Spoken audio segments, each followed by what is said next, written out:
My name is Lily, and I want to tell you my story. I'm 24 years old and live in a quiet town called Maple Creek.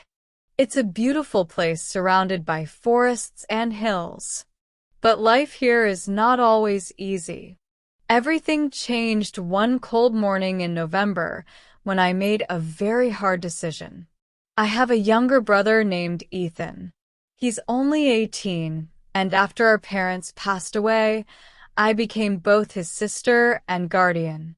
He's everything to me. One evening, Ethan came home late. He looked scared. His hands were shaking, and his voice was weak.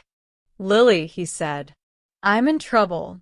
I borrowed money from some men to fix my motorbike. Now they want it back. If I don't pay them soon, they said they'll hurt me, maybe even kill me."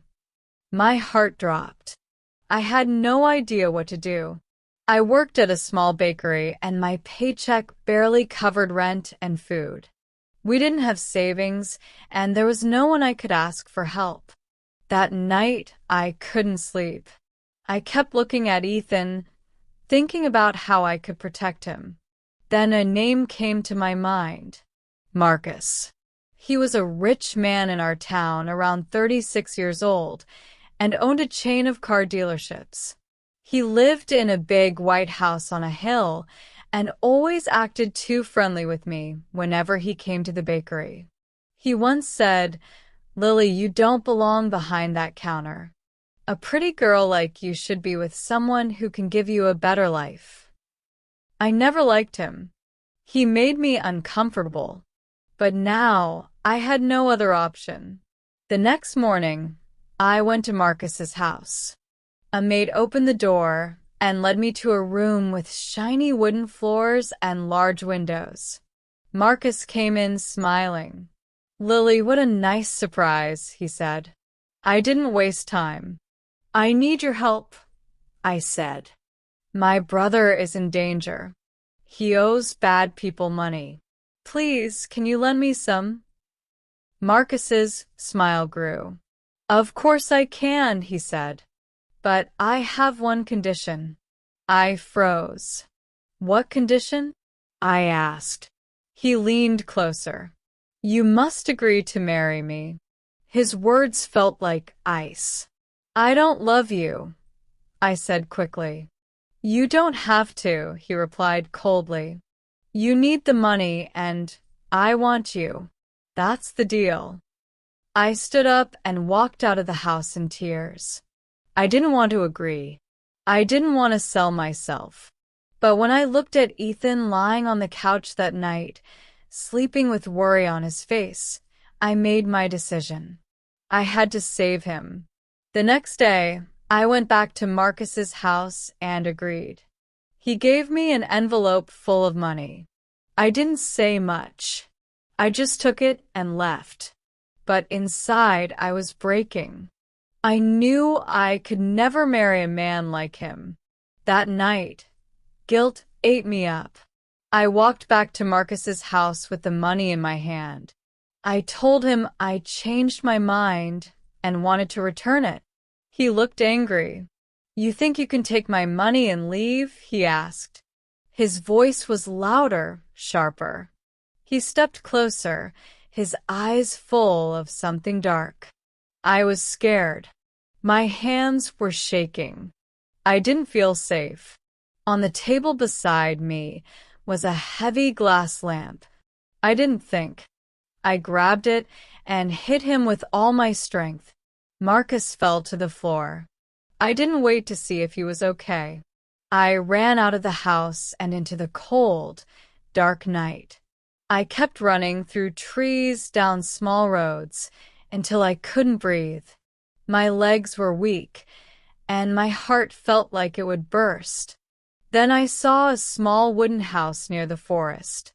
There were no lights on, but I knocked on the door with the little strength I had left.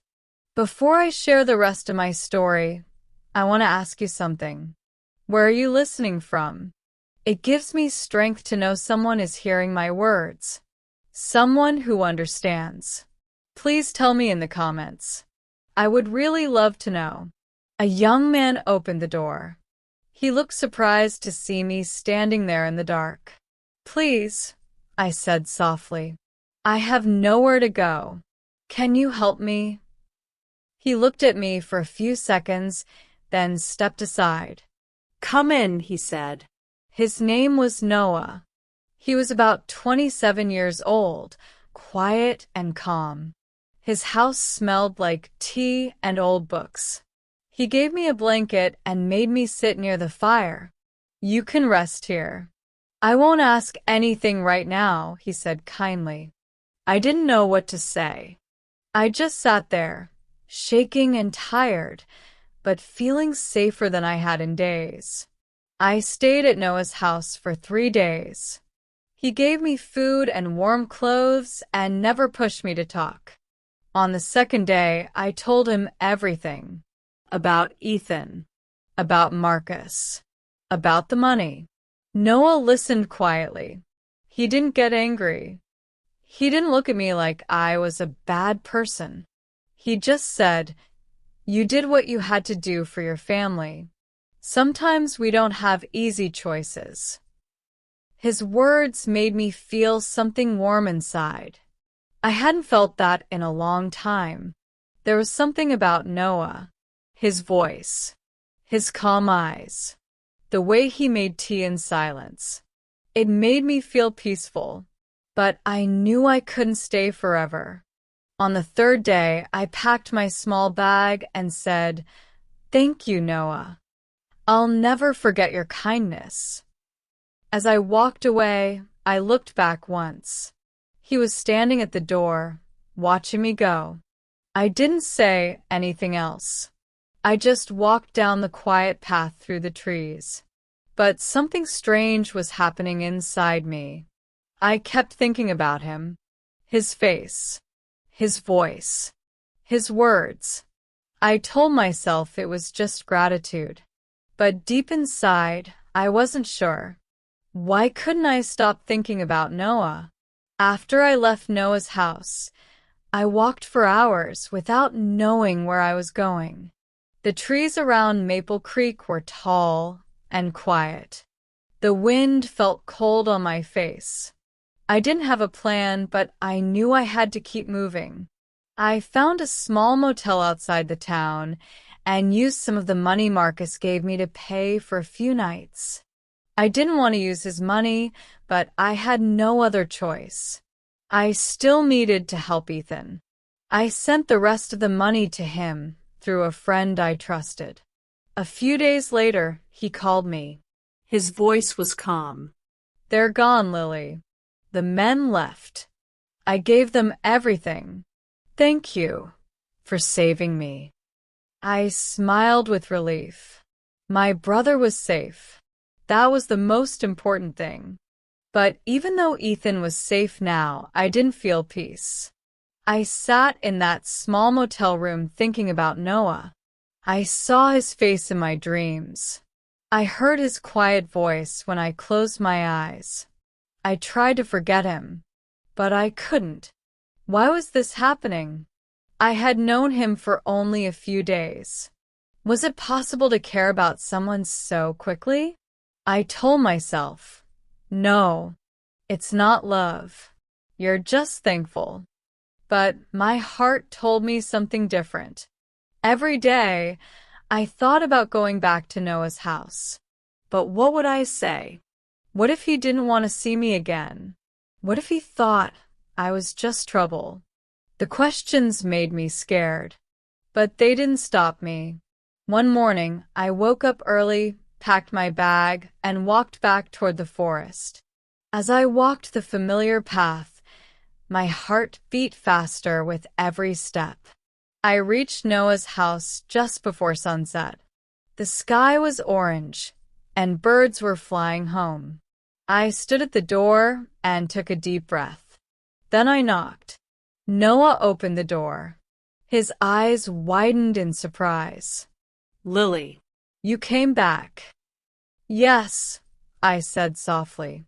"I came to thank you again. And to tell you something." He stepped aside and I walked in. We sat at the same table where we had our tea days before. The room was warm, but I felt nervous. I looked at him and spoke slowly. You helped me when I had nothing. You listened to me. You didn't judge me. And since I left, I can't stop thinking about you. I think I've fallen in love with you. For a moment, Noah said nothing. I felt my heart drop. Did I say the wrong thing? Did I ruin everything? But then he smiled gently and looked into my eyes. I've been thinking about you too, he said. I missed you every day since you left. I didn't know if you would come back, but I hoped you would. His words felt like sunshine after a long storm. I smiled, and my eyes filled with tears. You mean you feel the same? Yes, he said. I do. And in that moment, something changed in me. I felt safe. I felt loved. I felt like maybe, just maybe, my broken story was starting to heal. If this story touched your heart, don't forget to like, comment, and share. More emotional and inspiring stories are coming soon.